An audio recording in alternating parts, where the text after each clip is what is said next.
है। जैसे आपको sin x का इंटीग्रेशन पता है, sin x का इंटीग्रेशन क्या होता है, माइनस कोस x, ठीक है। अगर मैं आपसे पूछूं कि sin 5x का इंटीग्रेशन क्या होगा, आपको sin 5x का इंटीग्रेशन नहीं पता, आपको sin के आगे x होना चाहिए तो उसका इंटीग्रेशन पता है, बस sin 5x is different. 2x plus 1 dx, तो इसका इंटीग्रेशन तो अभी मुझे नहीं पता, मुझे तो इतना पता है ना भैया, अगर यहाँ पे इंटीग्रेशन में अगर sin x हो और x के रिस्पेक्ट पे कर रहा हूं, जिसके रिस्पेक्ट में कर रहा हूं खाली वही हो, तो इसका integration minus cos x plus c होता है। सारे इंटीग्रेशन आपके बेसिक फॉर्मूले से हो जाए ऐसा है नहीं। Welcome to my bridge course. Last video में हमने इंटीग्रेशन के बेसिक फॉर्मूले सीखे, जैसे x पावर n का इंटीग्रेशन क्या होता है, sin x, cos x, 1/x, इन सब के हमने इंटीग्रेशन सीखे। और हमने ये भी देखा कि हमें थोड़ी बहुत मैनिपुलेशन भी करनी पड़ती है, कई बार रैशनलाइज करना पड़ता है, कई बार थोड़ा सिंप्लीफाई करना होता है और उसको फॉर्मूले की फॉर्म में लेकर आना है, फिर हमें उसको इंटीग्रेट करना है। बट सारे इंटीग्रेशन बेसिक फॉर्मूला से नहीं होते, इंटीग्रेशन के लिए कुछ फंक्शंस के लिए कुछ टेक्निक्स होती है। तो वही हमारे पास 5-6 टेक्निक्स है इंटीग्रेशन को सोल्व करने के लिए, इंटीग्रेशन को निकालने के लिए। अगर आपका इंटीग्रेशन sin x आ गया, cos x आ गया, x पावर 2 आ गया, x पावर 5/2 आ गया, e पावर 3x हो गया, तो इनका तो इंटीग्रेशन आप डायरेक्टली कर सकते हो, ठीक है, जो हमने लास्ट वाले फॉर्मूले में देखे थे। बट सारे इंटीग्रेशन इस फॉर्म में हो जरूरी नहीं है। तो अब हम पढ़ते हैं इंटीग्रेशन की technique number 1। It is very important technique, ये बहुत इंपॉर्टेंट टेक्निक है। इसको बोलते हैं technique of substitution, method of substitution. इसके अंदर हम क्या करते हैं, तो एक बार हम यहां से स्टार्ट करें कि इंटीग्रेशन के अंदर इंटीग्रेशन यूजिंग सब्स्टिट्यूशन, ये सबसे ज्यादा यूज किए जाने वाली टेक्निक है फॉर इंटीग्रेशन। जब भी आपको इंटीग्रेट करना है और इंटीग्रेट अगर स्टैंडर्ड फॉर्मूला की बेस में नहीं है, तो हम क्या करते हैं, उसको पहले स्टैंडर्ड फॉर्मूला की बेस में लेकर आते हैं। जैसे आपको sin x का इंटीग्रेशन पता है, sin x का इंटीग्रेशन क्या होता है, माइनस कोस x, ठीक है। अगर मैं आपसे पूछूं कि sin 5x का इंटीग्रेशन क्या होगा, आपको sin 5x का इंटीग्रेशन नहीं पता, आपको sin के आगे x होना चाहिए तो उसका इंटीग्रेशन पता है, बस sin 5x इज डिफरेंट। अगर मैं पूछूं what is the integration of sin 2x plus 1 dx, तो इसका इंटीग्रेशन तो अभी मुझे नहीं पता, मुझे तो इतना पता है ना भैया, अगर यहाँ पे इंटीग्रेशन में अगर sin x हो और x के रिस्पेक्ट पे कर रहा हूं, जिसके रिस्पेक्ट में कर रहा हूं खाली वही हो, तो इसका integration minus cos x plus c होता है। ये भी देख लेता, आंसर में c है तो माइनस आता है। बट कई बार ऐसा होता है कि आपको जो इंटीग्रेट करना है वो परफेक्ट फॉर्मूले की बेस की फॉर्म में नहीं होता, तो उसको लेकर आना पड़ता है, तो वहां हम यूज करते हैं मेथड ऑफ सब्स्टिट्यूशन। इसके अंदर क्या करते हैं, अगर मैं आपको एक लाइन में बोलूं, आपको जो भी चीज समझ नहीं आ रही ना, उसको टी पुट कर लो ताकि वो स्टैंडर्ड फॉर्म में कन्वर्ट हो जाए। फिर पूरे इंटीग्रल को टी में कन्वर्ट करने के बाद पूरे इंटीग्रल में टी होना चाहिए, एक्स ना हो, उसको फिर टी के रिस्पेक्ट में इंटीग्रेट करते हैं और बाद में हम टी की वैल्यू पुट करते हैं। सो ठीक है, फिर स्टार्ट करते हैं। तो सबसे पहले जो हमारा आता है रूल नंबर 1, देखो वैसे तो इसको रूल तो ऐसा कुछ होता नहीं है, बट फिर भी मैंने ना इसको बाइफरकेट कर दिया रूल नंबर 1 रूल नंबर 2 से, कि आपको टी कैसे पुट करना है, आपको थोड़ा सा डायरेक्शन मिल सके। बट जैसे ही आप प्रैक्टिस करना शुरू कर दोगे, आपको देखते पता चल जाएगा, इन रूल की कोई जरूरत नहीं पड़ेगी। बट अभी के लिए क्या लिखा हुआ है, व्हेन द इंटीग्रेंड। अब देखो इंटीग्रेंड का मतलब क्या होता है, देखो जब आप इंटीग्रेशन कर रहे हो ना, इंटीग्रेशन fx dx, ठीक है, इस पूरे को बोलते हैं इंटीग्रल। ये आपका इंटीग्रल है, जिस फंक्शन को आप इंटीग्रेट करते हो उसको बोलते हैं इंटीग्रैंड। तो इंटीग्रैंड का मतलब क्या होता है, ये फंक्शन जो है आपका इंटीग्रैंड है, इंटीग्रैंड,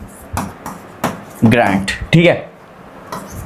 तो आपको ये करना है, अगर मान लो जिसको आप इंटीग्रेट कर रहे हो, जो इंटीग्रैंड है वो अगर आपका function of f ax plus b की फॉर्म में आ रहा है, मतलब कि आपको ऐसा इंटीग्रेट करना है कि f फंक्शन है वो ax प्लस b, इस फॉर्म में अगर आपको इंटीग्रेट करना है, यहाँ पे fx नहीं लिखा हुआ, f is a function of ax plus b लिखा हुआ है, तो आपको t पुट करना है, ax प्लस b को आप t पुट कर दो, ठीक है। अब ये थ्योरेटिकल है, जब हम एग्जांपल करेंगे तो आपको समझ आ जाएगा, बट आपको थ्योरी भी आना बहुत जरूरी है। तो हमें क्या करना है, अगर मान लो फंक्शन आपको ax प्लस b की फॉर्म में दिया हुआ है, a और b कोई भी कांस्टेंट हो सकते हैं, 2x प्लस 1, 3x प्लस 1 या 5x 6x, इस टाइप में कोई सा भी फंक्शन दिया हो, आपको करना है जो भी जिसका फंक्शन है ना, उसको आप t पुट कर लो पहले।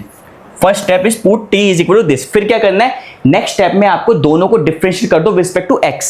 देखो इसको dt बाई dx को मैं x के रिस्पेक्ट में करूंगा, dt बाई dx आ जाएगा यहाँ पे, यहाँ मैं इसको मैं x के रिस्पेक्ट में करूंगा तो x का डेरिवेटिव 1 आ जाएगा, यहाँ a आ गया, b का डेरिवेटिव b कांस्टेंट है तो उसका 0 हो गया, तो dt by dx equal to x हो गया। अब यहाँ पे dx की वैल्यू निकाल लो, तो dx की वैल्यू कितनी होगी, dx इधर जाएगा तो dt बाई a। अब क्या करना है, जहां पर भी पूरे इंटीग्रैंड में जहां पर ax प्लस b था, वहां पे आप t लिख दो, जहां पे dx है वहां dx की वैल्यू पुट कर दो, तो पूरा इंटीग्रल जो होगा वो आपका t की फॉर्म में आ जाएगा। ये ध्यान रखना, पूरे इंटीग्रल को आपको t की फॉर्म में लेकर आना है, उसके बाद उसको फिर t के एस्पेक्ट में इंटीग्रेट करना है और बाद में t की वैल्यू पुट कर देनी है। ठीक है, तो सबसे पहले हमें क्या करना है, एक एग्जांपल से इसको समझ आएगा। ये तो हमने कर दी थ्योरी, अब एग्जांपल देखते हैं। जैसे sin 3x dx, simple question लिया है मैंने कि आपको sin 3x का इंटीग्रेशन करना है। आपको पता है sin x का इंटीग्रेशन, sin के आगे खाली x हो और x के रिस्पेक्ट से कर रहे हो तो क्या होता है इसका माइनस कोस x, आपको यही पता है। Integration of sin x dx, इसका इंटीग्रेशन होता है minus cos x plus c। ठीक है, बट यहां तो गड़बड़ मामला है, यहां पे तो 3x दिया हुआ है, तो हम क्या करेंगे, ये मतलब कि 3x जो है ना इसको आप t पुट कर दो। ठीक है, put t is equal to 3x। जो प्रॉब्लम कर रहा था ना इसको मैंने पूरे को t पुट कर दिया, तो मेरा यहाँ पे sin t बन जाएगा। अब sin t का इंटीग्रेशन तो आपको पता है माइनस कोस t हो जाएगा। ये x जो है एक डमी वेरिएबल है, तो x y का कोई मतलब नहीं बनता। अगर मान लो मैंने इसको ऐसे लिखा हुआ है ना, जैसे sin y dy, तो इसका मतलब कि इसको मैं y के रिस्पेक्ट में कर रहा हूँ sin y को, तो इसका आंसर क्या आएगा, minus cos y plus c। ऐसे अगर इंटीग्रेशन ऑफ sin t हो सपोज dt, मतलब यहाँ t है, या उसके ये सेम ही चीज है, मतलब यहाँ पर x एक डमी वेरिएबल है, x है तो x के रिस्पेक्ट में कर रहे हो तो ये आ जाएगा x की फॉर्म में आ जाएगा, y है y के रिस्पेक्ट में कर रहे हो तो y की फॉर्म में आ जाएगा, t है t के रिस्पेक्ट में कर रहे हो तो क्या होगा, minus cos t plus c। ठीक है, तो ये x y t का कोई मतलब नहीं है, ये एक डमी वेरिएबल है, जिसके रिस्पेक्ट में कर रहे हो वही वेरिएबल यहाँ होना चाहिए। ठीक है, अब कम बैक टू क्वेश्चन। अब मेरे पास sin 3x dx है, तो मैं क्या करूंगा, मुझे भाई sin 3x, ये 3x मुझे दिक्कत कर रहा है, यहाँ मुझे एक वेरिएबल चाहिए तो मैंने उसको t मान लिया। अब क्या करना है, dt बाई dx में मुझे इस dx की वैल्यू निकालनी है। इस dx की वैल्यू कैसे निकालूंगा, मैं इसको डिफरेंशिएट करूंगा both side with respect to x। dt by dx कितना हो जाएगा मेरा, इसको x के रिस्पेक्ट में करूंगा तो 3 आ जाएगा यहाँ पे, तो दिस इंप्लाइज dx की वैल्यू कितनी आ गई, dx ऊपर जाएगा 3 नीचे आ जाएगा, तो dt upon 3 is equal to dx। ठीक है, मैंने dx की वैल्यू निकाल दी, 3x को मैं t पुट कर रहा हूँ, सारी वैल्यू यहाँ पुट करता हूँ, इस इंटीग्रल को मैं t की फॉर्म में लेकर आऊंगा, तो दिस इंप्लाइज मेरा क्या बन जाएगा, इंटीग्रेशन ऑफ sin dx की जगह तो 3x की जगह तो आपने t पुट कर दिया, ओके, dx की जगह क्या पुट करें, dt अपॉन 3, dt अपॉन 3। अब देखो ये पूरा इंटीग्रल जो है ना t की फॉर्म में आ गया, यहाँ x नहीं दिखना चाहिए। अगर आपका ये करने के बाद यहाँ x दिख रहा है तो x को भी t की फॉर्म में लेकर आओ। ठीक है, ये एक गोल्डन रूल है, इसको ध्यान रखना।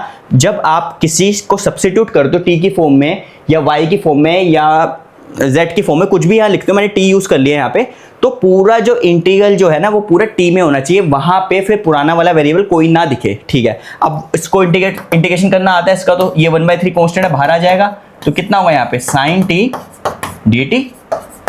ठीक है, sin t dt आ गया। अब sin t का इंटीग्रेशन क्या होता है, माइनस कोस t, तो कितना होगा, माइनस 1/3 पहले से था, कोस t प्लस c। ठीक है, अब आपको ध्यान रखना है, ये जो हमने t किया ये हमने अपनी सहूलत के लिए किया है, मतलब कि इसको इजी बनाने के लिए हमने t कर दिया, अभी लास्ट में आपको t की वैल्यू पुट करनी ही पड़ेगी। ठीक है, t हमने इसलिए पुट किया ताकि अब ये सोल्व करना मुश्किल है, तो इसको मैंने कन्वर्ट कर दिया t की फॉर्म में, ताकि मैं t की फॉर्म में इसको इंटीग्रेट कर दूं और फिर बाद में t की वैल्यू में पुट कर सकूं, क्योंकि ओरिजिनल क्वेश्चन आपका x की फॉर्म में है। तो t की वैल्यू कितनी, 3x, तो कितना, minus 1/3 cos 3x plus c।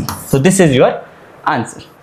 जैसे cos 3x प्लस 1 dx, अब मुझे इसका इंटीग्रेशन करना है, सेम है, मुझे तो cos x का इंटीग्रेशन पता है, बट cos 3x प्लस 1, ये 3x प्लस 1 मेरे लिए दिक्कत कर रहा है, तो मैं क्या करूंगा, इसको t पुट कर लूंगा। ठीक है, तो solution put t is equal to 3x plus 1, ताकि ये पूरा मेरा cos t बन जाए, और cos t का इंटीग्रेशन कितना होता है, sin t, फिर मैं कर लूंगा, मुझे बस ये dx की वैल्यू डालनी पड़ेगी यहाँ पे, तो यहाँ पे dx की वैल्यू यहाँ से निकलेगी, this implies dt upon dx कितना हो जाएगा यहाँ पे 3, दिस इंप्लाइज dx की वैल्यू कितनी हो जाएगी, dx ऊपर जाएगा 3 नीचे आ जाएगा, तो dt अपॉन 3। अब मैं इस dx की वैल्यू यहाँ पुट करूंगा, 3x प्लस 1 की वैल्यू यहाँ पुट करूंगा, सो मेरा क्या हो जाएगा, इंटीग्रेशन ऑफ कोस, ये 3x प्लस 1 को आपने t पुट किया, इसको यहाँ कर देता हूँ t, और ये dx की वैल्यू थी, इसकी जगह तो ये लिख दिया, dx कितना था आपका, dt अपॉन 3, dt अपॉन 3। अब ये पूरा इंटीग्रल कन्वर्ट हो गया मेरे t की फॉर्म में। अब मैं t की फॉर्म में इंटीग्रेशन करूंगा, और इंटीग्रेशन करने के बाद मैं t की वैल्यू पुट कर दूंगा, क्योंकि यहाँ पे cos t का इंटीग्रेशन मुझे पता है t की फॉर्म में, तो कितना होगा, 1/3 बाहर आ जाएगा, integration of cos t dt। अब cos का इंटीग्रेशन कितना होता है, sin t, तो कितना होगा, 1/3 sin t plus c। This is अभी t की फॉर्म में। ठीक है, लास्ट में आपको इस x की फॉर्म में लेकर आना है। t की वैल्यू क्या आती है, दोबारा से रिपुट कर दो, t 3x प्लस 1 था, तो कितना, 1/3 साइन 3x प्लस 1 प्लस सी। ये आ गया आपका आंसर। बिल्कुल सिंपल है। और क्वेश्चन करते हैं इसके। अब 3x प्लस 1 पावर 7, ठीक है। ये अगर आप कुछ देखो, ये x पावर n की फॉर्म वाला नहीं है जो हमने इंटीग्रेशन का, जब से पिछली वाली वीडियो में हमने x पावर n dx ये किया था, इसका इंटीग्रेशन कितना होता था, x की power n plus 1 divide by n plus 1 plus C. But होता क्या था, यहाँ एक x होना चाहिए, उसकी पावर होनी चाहिए। बट यहाँ क्या है, यहाँ तो 3x प्लस 1 है, यहाँ तो बहुत बड़ी चीज आ रही है, उसकी पावर है। तो क्यों ना मैं इसको t पुट कर लूँ, तो t पावर 7 बन जाएगा और t के रिस्पेक्ट में मैं इसको इंटीग्रेट कर दूंगा। तो वही करते हैं, put 3 is equal to 3x plus 1, ताकि ये चीज मेरी t बन जाए, t पावर 7 बन जाए। अब यहाँ से मुझे इस dx की वैल्यू भी डालनी पड़ेगी, क्योंकि पूरे इंटीग्रल को मुझे कन्वर्ट करना है t की फॉर्म में। तो dt बाई dx कितना हो जाएगा, this implies dt by dx is equal to, यहाँ पे 3 आ जाएगा। दिस इंप्लाइज dx कितना हो जाएगा, dt बाई 3। अब इस dx की वैल्यू यहाँ पुट कर दूंगा, इसकी वैल्यू t पुट कर दूंगा।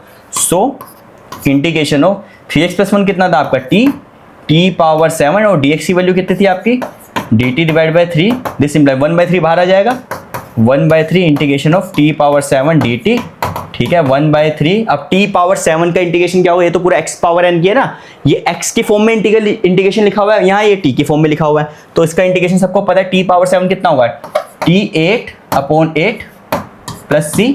दिस इंप्लाई लास्ट में आपको t की वैल्यू पुट करनी है, तो कितना होगा यहाँ पे 3x plus 1 power 8/24 plus c। So this is your answer. अब आई थिंक आपको आइडिया हो गया कि सब्स्टिट्यूशन कैसे करना है। कोई ऐसा जो स्टैंडर्ड फॉर्म में नहीं है, उसको हम स्टैंडर्ड फॉर्म में लाने के लिए हम टी पुट करते हैं, ताकि वो स्टैंडर्ड फॉर्म में आ जाए और मैं स्टैंडर्ड फॉर्म के फॉर्मूले डायरेक्टली अप्लाई कर सकूं, और बाद में आपको टी की वैल्यू रीपुट करनी पड़ेगी, ठीक है। अब जैसे ये वाला क्वेश्चन देख लो, ये 1/2 माइनस 3x पावर 4 है, ठीक है। अब ये भी अगर देखा जाए, मैं अगर इसको ऊपर ले जाऊं तो उसको मैं ऐसे लिख सकता हूं ना, यहाँ पे ये इंटीग्रेशन ऑफ 2 माइनस 3x की पावर माइनस 4 dx, ठीक है। अब देखो ये भी आपका x पावर n की, n यहाँ पे -4 है, बट यहाँ पे x नहीं लिखा हुआ, 2 माइनस 3x लिखा हुआ है। तो ये 2 माइनस 3x मुझे दिक्कत कर रहा है, तो मैं क्या करूंगा, 2 माइनस 3x को t पुट कर लूंगा। तो पुट करते हैं यहाँ पे, put t is equal to 2 minus 3x। अगर मैं इसको t पुट करता हूँ, मुझे इस dx की वैल्यू चाहिए, dx की वैल्यू मुझे यहीं से मिलेगी। This implies dt upon dx is equal to -3। This implies dx कितना हो जाएगा, dt अपॉन -3। अब इस dx की वैल्यू यहाँ पुट करूंगा, इसकी वैल्यू t पुट करूंगा। So integration of 1 upon t power 4 and what is dx is dt upon -3, ठीक है। तो कितना हो जाएगा, -1/3 बाहर आ जाएगा। इंटीग्रेशन ऑफ, ये t पावर 4 है, ऊपर जाकर t पावर -4 हो जाएगा dt। अब ये t पावर n की फॉर्म में है, तो उसका फॉर्मूला क्या होता है, x पावर n का, x power n plus 1 upon n plus 1।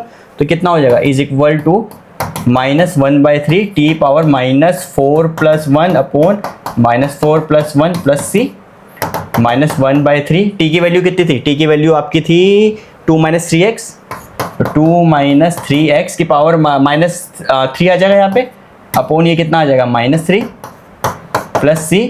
इसको थोड़ा सिंप्लीफाई कर लो, करना चाहो तो माइनस माइनस प्लस हो जाएगा, 1/9 हो जाएगा, 1/9 2 माइनस 3x। इसको मैं नीचे ले जाऊंगा तो ये प्लस में 3 आ जाएगा यहाँ पे, प्लस c, ठीक है। तो ये हमारा हो गया, ओके।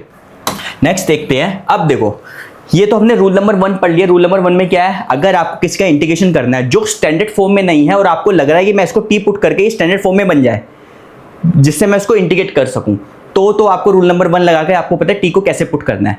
अब ये एक रूल नंबर 2 है, this is also very important. ये भी बहुत बार यूज होता है कि रूल नंबर 2 ये कहता है कि कई बार होता है कि वैसी सिचुएशन नहीं बनती कि आपने किसी को टी पुट कर दिया, वो स्टैंडर्ड फॉर्म में बन गया। कई बार ऐसा नहीं होता, बट आप सब्स्टिट्यूशन मेथड इस वाले केस में भी लगा सकते हो। इसमें ये बोलता है, मान लो आपको जैसे इसको इंटीग्रेट करना है, इंटीग्रेशन fx dx को मुझे इंटीग्रेट करना है।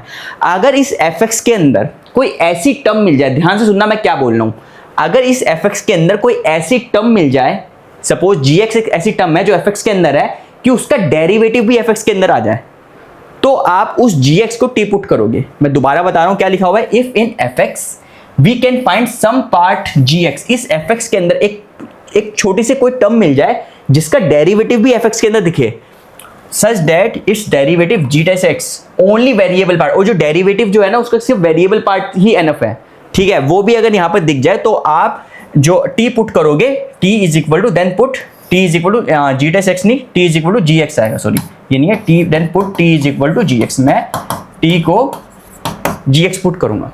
अभी नहीं समझ आया, हम इसका क्वेश्चन करते तो हमें क्लियर होगा, ठीक है। अब आ जाओ, जैसे मेरे पास ये वाला क्वेश्चन है, ठीक है, मुझे किसको इंटीग्रेट करना है, मुझे इंटीग्रेट करना है log x अपॉन x को, ठीक है। सबसे पहले तो आप ये देखो, जो अगर स्टैंडर्ड फॉर्मूला डायरेक्टली लग रहा है तो डायरेक्टली लगा दो, आपका काम खत्म, ठीक है। यहाँ पे तो कोई log x अपॉन x का तो कोई मुझे डायरेक्टली इंटीग्रेशन का फॉर्मूला तो है ही नहीं हमारे पास, जो अभी गिने चुने फॉर्मूले मुझे उसी से सब कुछ करना है, ठीक है।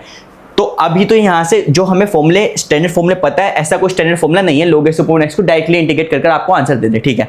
अब आपको करना है, यहाँ पे आपको सब्स्टिट्यूशन मेथड लगाना है। अब सब्स्टिट्यूशन मेथड में मुझे t किसको पुट करूं मैं, तो मैंने ये बताया था कि अगर आपको ये पूरा इंटीग्रेशन के अंदर कितनी टर्म्स है, एक log x है, एक x है, अगर इसको वैसे देखो तो 1 अपॉन x भी इसको पढ़ सकता हूं मैं, इसके अंदर कोई ऐसी टर्म मिल जाए जिसका डेरिवेटिव भी उसी के अंदर आ जाए। देखो log x का डेरिवेटिव क्या होता है, log x का डेरिवेटिव 1/x होता है, तो 1 अपॉन x इसके अंदर ही है, ठीक है। log x इस वाली टर्म का डेरिवेटिव क्या होता है, 1 अपॉन x, और 1 अपॉन x देखो यहाँ पे न्यूमरेटर में है 1 अपॉन x, ये 1 अपॉन x ही है ना, ये x नीचे लिया हुआ है, तो इसका डेरिवेटिव इसके अंदर है, तो मुझे t किसको पुट करना है, मुझे log x को t पुट करना है, ठीक है। तो कर देखते हैं। रूल नंबर 2 तो ये कहता है ना, put t is equal to log x।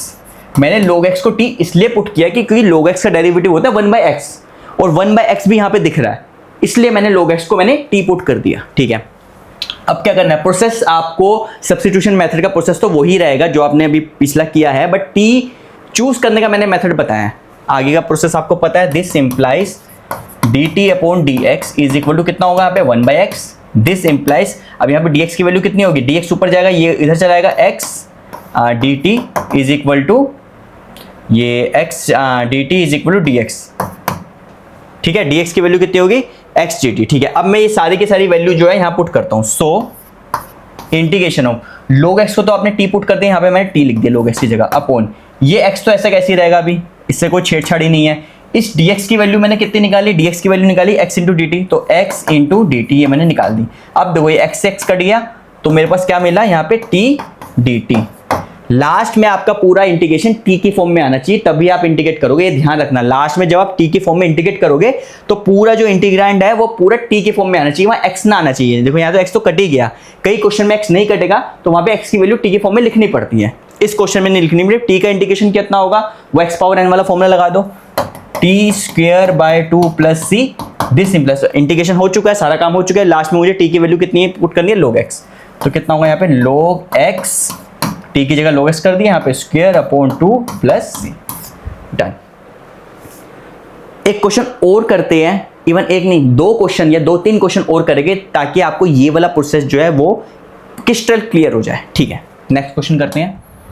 अब देखो ये वाला क्वेश्चन है cos cube x into sine x. अब देखो मुझे कोई डायरेक्टली फॉर्मूला तो पता नहीं इसका, डायरेक्टली साइन एक्स का इंटीग्रेशन पता है मुझे, कोस एक्स का इंटीग्रेशन पता है, बट मुझे डायरेक्टली तो पता है नहीं। अब ये इस पूरे फंक्शन के अंदर कौन कौन सी टर्म है, साइन एक्स है, कोस एक्स है, कोस क्यूब एक्स है, ये सारी की सारी टर्म्स हैं इसके अंदर। कोई ऐसी टर्म ढूंढो जिसका डेरिवेटिव भी वहीं प्रेजेंट हो। तो देखो अगर मान लो मैंने कोस को टी पुट करूं, ठीक है, तो कोस एक्स का डेरिवेटिव कितना होता है, minus sine x. Minus sine x है ना, तो आपको सिर्फ वेरिएबल वाला पार्ट दिखना है, वो माइनस माइनस को जो भी कॉन्स्टेंट उसको इग्नोर करो, सिर्फ वेरिएबल वाला पार्ट वहां दिखना चाहिए। कोस एक्स का डेरिवेटिव कितना होता है, माइनस साइन एक्स, तो साइन एक्स तो यहाँ पर है, तो यहाँ पे कोस एक्स को मैं टी पुट कर सकता हूं। तो पुट करके देखते हैं, put t is equal to cos X, this implies, अब क्या करना है, इस dx की वैल्यू निकालनी है, dt अपॉन dx कितना होगा कोस का, माइनस साइन एक्स, ओके। तो dx की वैल्यू कितनी होगी, नीचे आ जाएगा, तो dt upon minus sine X is equal to dx। अब इस dx की वैल्यू यहाँ पुट करता हूँ और इन सबको पुट करता हूँ, ठीक है। कोस को तो मैंने t पुट किया, तो कोस क्यूब कितना होगा, t cube, cos cube T cube हो जाएगा। साइन एक्स तो ऐसे कैसे रहेगा, ऐसे कोई छेड़छाड़ करी नहीं मैंने, साइन एक्स ऐसे रहेगा। इस dx की वैल्यू कितनी होगी, dt upon minus sine x, dt upon minus sine x. अब देखो ये मैंने कहा था पूरा इंटीग्रेशन जो है आपका t की फॉर्म में होना चाहिए, x ना दिखे। इस साइन एक्स से तो साइन एक्स कट जाएगा, ये माइनस को बाहर ले लेता हूँ, T cube dt, T cube का इंटीग्रेशन सबको पता है, t 4/4, तो कितना होगा minus t 4/4 plus c, this is equal to t। अब t की वैल्यू को पुट कर लो, t कितना था कोस, तो कोस 4x/4, ये यहाँ पे माइनस प्लस c, ये हो गया इसका इंटीग्रेशन। तो आई थिंक दैट अब आपको काफ़ी आइडिया मिल चुका है क्या करना है। जिसको भी आपको इंटीग्रेशन करना है ना, उसमें से कोई ऐसी टर्म ढूंढ लो जिसका डेरिवेटिव यहाँ प्रेजेंट हो, तो आप उसको टी पुट कर दो, ठीक है। अब देखो, आप कोई बंदा ये सोचेगा कि मैंने तो cos x को टी पुट किया, अगर मैंने sin x को टी पुट करूं तो sin x का डेरिवेटिव कितना होता है cos x, तो cos x तो यहाँ पर है, पुट कर सकते हो, बट ये देखो ना, अगर मैं sin x को टी पुट करूंगा ना तो उसका डेरिवेटिव cos x आएगा, बट यहाँ पे cos क्यूब x है, ठीक है। तो वहां पर वो दिक्कत करता है, कटता नहीं, तो इसलिए मैंने cos x को टी पुट किया ताकि उसका sin x पूरा डेरिवेटिव, पूरा का पूरा डेरिवेटिव आपको यहाँ मिल रहा है। यहाँ पे वैसे भी पुट करोगे तो भी वो हो जाएगा। ओके, नेक्स्ट देखते हैं। अब देखो, जैसे ये है, अब इसके अंदर क्या है, मुझे कोई डायरेक्ट फॉर्मूला पता नहीं है। अब मुझे टी किसको पुट करना है, टी मुझे उस वाली टर्म को पुट करना है जिसका डेरिवेटिव यहाँ प्रेजेंट हो, सिर्फ वेरिएबल पार्ट प्रेजेंट हो, ठीक है। अगर मान लो यहाँ पे मैंने साइन एक्स को, क्योंकि देखो यहाँ पे कितनी टर्म्स है, कोस एक्स एक अलग टर्म मान सकते हो, साइन एक्स भी एक टर्म है, रूट साइन एक्स भी एक टर्म है, तो बहुत सारी टर्म्स है। आप साइन एक्स को अगर मैं टी पुट करूँ तो साइन का डेरिवेटिव कितना होता है, साइन का डेरिवेटिव कोस होता है, और कोस यहाँ पे प्रेजेंट है, तो यहाँ पे पक्का साइन एक्स को टी पुट करूंगा तो ये इंटीग्रेशन हो जाएगा। कर देखते हैं। तो solution put t is equal to sine X, ठीक है। This implies dt by D X कितना होगा, साइन एक्स का डेरिवेटिव कितना होता है आपका कोस एक्स, ठीक है। दिस इंप्लाइज dx की वैल्यू कितनी हो जाएगी, इसको नीचे ले जाऊंगा तो dt अपॉन कोस एक्स। अब इस dx की वैल्यू यहाँ पुट करूंगा, साइन एक्स को यहाँ पुट करूंगा, सो इंटीग्रेशन साइन एक्स को मैंने टी पुट किया, अंडर रूट टी आ जाएगा यहाँ पे into cos x. Cos x, इस dx की वैल्यू कितनी थी, इस dx की वैल्यू मैंने यहाँ निकाली, dt upon cos x, dt upon cos x. देखो कोस एक्स से कोस एक्स कर दिया, पूरा इंटीग्रेशन आपका टी की फॉर्म में आ गया, is equal to root T dt। और रूट टी का हमें पता है, रूट का मतलब क्या होता है, टी की पावर 1/2, इसको चाहे ऐसे लिख लो, इंटीग्रेशन टी की पावर 1/2 dt। अब ये टी पावर n वाला फॉर्मूला बन गया, वो वाला फॉर्मूला लगा दो यहाँ पे, टी की पावर 1/2 प्लस 1 कितना होगा, 3/2 divide by 3/2 plus c is equal to, अब टी की वैल्यू कितनी थी आपकी, टी की वैल्यू थी आपकी साइन, तो कितना होगा sine 3/2 x divide by 3/2 plus c। Solved. Next देखते हैं। अब देखो, अब जैसे ये वाला है 1 upon root x plus X, अब यहाँ पर भी देखो यहाँ टी किसको पुट करें, ठीक है। अभी तो यहाँ रूट एक्स टर्म है, एक एक्स टर्म है, 1 upon root x plus X, इसको भी एक टर्म मान सकते हो। रूट एक्स का डेरिवेटिव कितना होता है, 1/2 रूट एक्स होता है, ठीक है। अभी तो यहाँ पे कुछ पता ही नहीं चलना, जब नहीं पता चल रहा तो आपको क्या करना है, इसको थोड़ा सिंप्लीफाई करो। अभी चीज़ें नहीं दिख रही, हो सकता है सिंप्लीफाई करने के बाद चीज़ें दिख जाए, ठीक है। इसको हम क्या करते हैं, सिंप्लीफाई करने में सपोज मैं रूट एक्स को बाहर ले लेता हूँ, इसमें मतलब इंटीग्रेशन के बाहर नहीं ले सकते क्योंकि वेरिएबल को नहीं बाहर ले सकते, इससे अगर बाहर ले लूँ तो कितना होगा, 1 अपॉन रूट एक्स को अगर बाहर लूँ तो 1 प्लस यहाँ पे रूट एक्स आ जाएगा dx, क्योंकि इसको मैं मल्टीप्लाई करूँगा तो root x plus X, root X 1/, root का मतलब पावर 1/2, तो पावर 1 यही चीज़ आ जाएगी, ठीक है। अब अगर मान लो मैं रूट एक्स का डेरिवेटिव कितना होता है, रूट एक्स का डेरिवेटिव 1/2 रूट एक्स होता है। देखो रूट एक्स को d अपॉन डी एक्स अगर मैं रूट एक्स लिखूँ, इसका डेरिवेटिव कितना होगा, 1/2 रूट एक्स। डेरिवेटिव तो तुमको पता ही है, t 1/2 n(x(n-1) वाले फॉर्मूले से ये चीज़ आएगी। अगर मान लो मैं यहाँ पे रूट एक्स को टी पुट करूँ तो उसका डेरिवेटिव 1/2 रूट एक्स होगा। मुझे तो कांस्टेंट से नहीं, सिर्फ वेरिएबल पार्ट से मतलब है, उसके डेरिवेटिव का वेरिएबल पार्ट यहाँ में प्रेजेंट होना चाहिए। तो रूट एक्स का डेरिवेटिव 1/2 रूट एक्स है, 1/रूट एक्स तो प्रेजेंट है। तो मैं क्या करूँगा, इवन मैं रूट एक्स को टी पुट नहीं करता, मैं इस पूरे को टी पुट कर ले, 1 का डेरिवेटिव टी होता है ना, कर देखता हूँ put t is equal to 1 plus root X. मैंने इसको पूरे को टी पुट कर लिया, क्यों पुट किया, देखो इसका डेरिवेटिव देखो dt बाई डी एक्स कितना हो जाएगा आपका, इसका डेरिवेटिव 0, इसका डेरिवेटिव 1/2 रूट एक्स, ठीक है। दिस इंप्लाइज, यहाँ से dx की वैल्यू निकाल लो, dx की वैल्यू कितनी होगी 2 root X, dt is equal to D X. अब ये dx की वैल्यू और इसकी वैल्यू यहाँ पुट कर दो, सो दिस इंप्लाइज 1/, ये रूट एक्स तो ऐसे कैसे ही रहेगा, 1/ रूट एक्स को मैंने टी पुट किया था, यहाँ पे t आ गया, dx की वैल्यू कितनी थी आपकी 2 रूट एक्स dt। अब इस रूट एक्स से रूट एक्स कट गया, ये 2 बाहर आ जाएगा, this implies 2 integration of 1/t dt is equal to, ठीक है, 1/t आएगा यहाँ पे, हाँ बिल्कुल। अब 1/t का इंटीग्रेशन कितना क्या होता है, 1/t का इंटीग्रेशन log t होता है, हमने लास्ट अभी किया था लास्ट वाली वीडियो में, 2 log t plus c।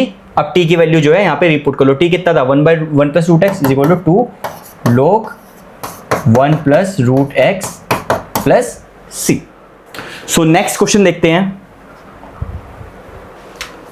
x minus one upon under root of x plus four. अब देखो इसका कोई डायरेक्ट फॉर्मूला हमें नहीं पता, अब इसमें t किसको पुट करें, तो देखो इसमें तो किसी का डेरिवेटिव भी नहीं दिख रहा, जैसे इसमें कौन कौन सी टर्म है, under root x plus four, X का डेरिवेटिव 1 होता है, ऊपर x माइनस वन। अब देखो अगर मान लो मैं इसको अलग अलग करूं तो ये कैसे, इसको मैं ऐसे लिख सकता हूँ क्या, integration of x upon this minus one upon this, मतलब कि x upon under root of x plus four minus one upon under root of x plus four, ऐसे लिख सकता हूँ मैं, इंटू dx। ठीक है, बट मैं नीचे से अलग अलग नहीं कर सकता, मतलब ये ऊपर से न्यूमरेटर से तो अलग अलग कर सकता हूँ, डिनोमिनेटर में मुझे ये वाली चीज़ है ना, ये दिक्कत कर रही है, ये under root x plus four ये दिक्कत कर रही है, इतनी बड़ी टर्म। तो मैं क्या करूँगा, मैं अब एक काम करता हूँ, एक हिट एंड ट्रायल से कोशिश करता हूँ मैं एक्स प्लस फोर को टी पुट करता हूँ और देखता हूँ। देखो एक क्वेश्चन को करने के काफ़ी तरीके होते हैं, ऐसा नहीं है कि इंटीग्रेशन में एक क्वेश्चन एक ही टेक्निक से हो, आपको टी पुट करना हो सकता है आप कुछ और टी पुट करो, आपने आंसर निकाल लिया, मैं कुछ और टी पुट करूँ, मैंने आंसर निकाल दिया। ये रूल आपको बस डायरेक्शन बताते हैं, ठीक है, जैसे जैसे आप प्रैक्टिस करोगे आपको पता चलता रहेगा। अभी मेरे को यहाँ पे कुछ सूझ नहीं रहा, तो मैं क्या करता हूँ, क्योंकि मुझे पता है नीचे जो बड़ी वाली टर्म है ना, इसको मैं छोटा कर दूँ, उसको मैं टी पुट कर दूँ अगर एक्स प्लस फोर को, तो एटलीस्ट ये छोटी तो हो जाएगी। फिर सिंप्लीफाई करके देखते हैं, नहीं होगा तो मैं कोई और मेथड देखता हूँ फिर। तो क्या करना है मुझे, put t is equal to X plus four को मैंने टी पुट किया, this implies dt by D X कितना हो जाएगा, यहाँ पे 1 आ जाएगा, इसका डेरिवेटिव 0 हो जाएगा, तो this implies dx is equal to dt आ गया यहाँ पे। ठीक है, dx की वैल्यू dt आ गई, वैल्यू पुट करके देखते हैं। यहाँ पे यहाँ x माइनस वन है, तो यहाँ पे x माइनस वन कोई छेड़छाड़ नहीं, under root of t put कर दिया था, dx की जगह पे मैंने dt पुट कर दिया। ठीक है, तो ये आया मेरे पास मामला। ठीक है, अब देखो यहाँ पे x है, मैंने कहा था जब आपका इंटीग्रेंट, जब आप t में पुट करने के बाद जो इंटीग्रेशन होता है वो t की फॉर्म में होना चाहिए, वहाँ x ना दिखे। अगर x दिख रहा है या तो उसको काटो पीटो या उसकी x की वैल्यू t की फॉर्म में लिखो। यहाँ पे तो x कुछ कट नहीं रहा, लास्ट वाले क्वेश्चन में तो x वाली टर्म जो थी वो कट रही थी, यहाँ तो कुछ कट नहीं रहा, बट मुझे पूरा इंटीग्रेशन t की फॉर्म में चाहिए, तभी मैं t से इंटीग्रेट कर पाऊंगा। अगर यहाँ पे कुछ x की टर्म में कुछ t की टर्म में, तो मैं इंटीग्रेट नहीं कर पाऊंगा। तो मैं क्या करूंगा, इस x को t की फॉर्म में लिखना है। तो देखो ये जो हमने जो पुट किया था, यहीं से भी एक रिलेशन मिल रहा है ना, यहाँ पे मैं x को t की फॉर्म में लिख लेता हूँ, तो दिस इंप्लाइज कितना हो जाएगा यहाँ पे, x is equal to t minus four हो जाएगा यहाँ पे, t minus four is equal to x। ठीक है, वो यहाँ से आ गया। अब इस x की वैल्यू t की फॉर्म में, एटलीस्ट इंटीग्रेशन तो t की फॉर्म में आ जाएगा मेरा। x की जगह कितना लिखूंगा मैं, t minus four minus one upon root T dt integration, ये कितना हो जाएगा आपका t minus five upon root T dt। ठीक है, अब क्या है, मैं अलग अलग करता हूँ, न्यूमरेटर से मैं अलग अलग कर सकता हूँ, t upon this minus five upon T, मतलब कि न्यूमरेटर से x upon this minus one upon this मैं अलग अलग कर सकता हूँ, बट डिनोमिनेटर से अलग नहीं कर सकता। इसको ऐसे नहीं लिख सकता x upon root x plus x upon root four, denominator से अलग नहीं कर सकता, मैं न्यूमरेटर से कर सकता हूँ। तो क्या होगा, इसको मैं अलग अलग कर देता हूँ, integration of t upon root t कितना होगा, root t minus five upon root t, ये फाइव अपॉन रूट टी लिख देता हूँ यहाँ पे dt। ठीक है, अब क्या करना है, अब तो ईजी है, इसको करना है इंटीग्रेशन ऑफ रूट टी का मतलब क्या, टी की पावर 1/2 होता है माइनस 5, ये टी की पावर 1/2 है, ऊपर जाएगा तो टी की पावर माइनस 1/2 हो जाएगा, टी की पावर माइनस 1/2 यहाँ पे dt। अब ये टी पावर n की फॉर्म में बन गया, रूट का मतलब क्या होता है, पावर 1/2, अब इसको इंटीग्रेट कर सकते हैं, इज इक्वल टू टी की पावर 1/2 का इंटीग्रेशन कितना होगा, टी की पावर 1/2 प्लस 1 मतलब 3/2 अपॉन 3/2 माइनस 5, टी की पावर माइनस 1/2 प्लस 1 कितना होगा, 1/2 बाय 1/2 प्लस सी। और अभी यहाँ पे, यहाँ खत्म नहीं हुआ, यहाँ देखना, यहाँ तक छोड़ोगे तो आपके 1 मार्क्स कटेंगे। क्यों, क्योंकि आपने जो टी फॉर्म पुट किया आपको लास्ट में x की फॉर्म में, ओरिजिनल क्वेश्चन x में था तो x में लेकर ही आना है, यहाँ t की जगह x प्लस फोर पुट करना है, यहाँ पे x plus four 3/2 upon 3/2 minus 5 x plus four 1/2 divide by 1/2 plus C. अब ये क्वेश्चन जो है वो आपका एक्सरसाइज का है, इस क्वेश्चन को आप सोल्व करो, एटलीस्ट इसमें किसको टी पुट करना है वो कमेंट में लिखो। Thank you very much.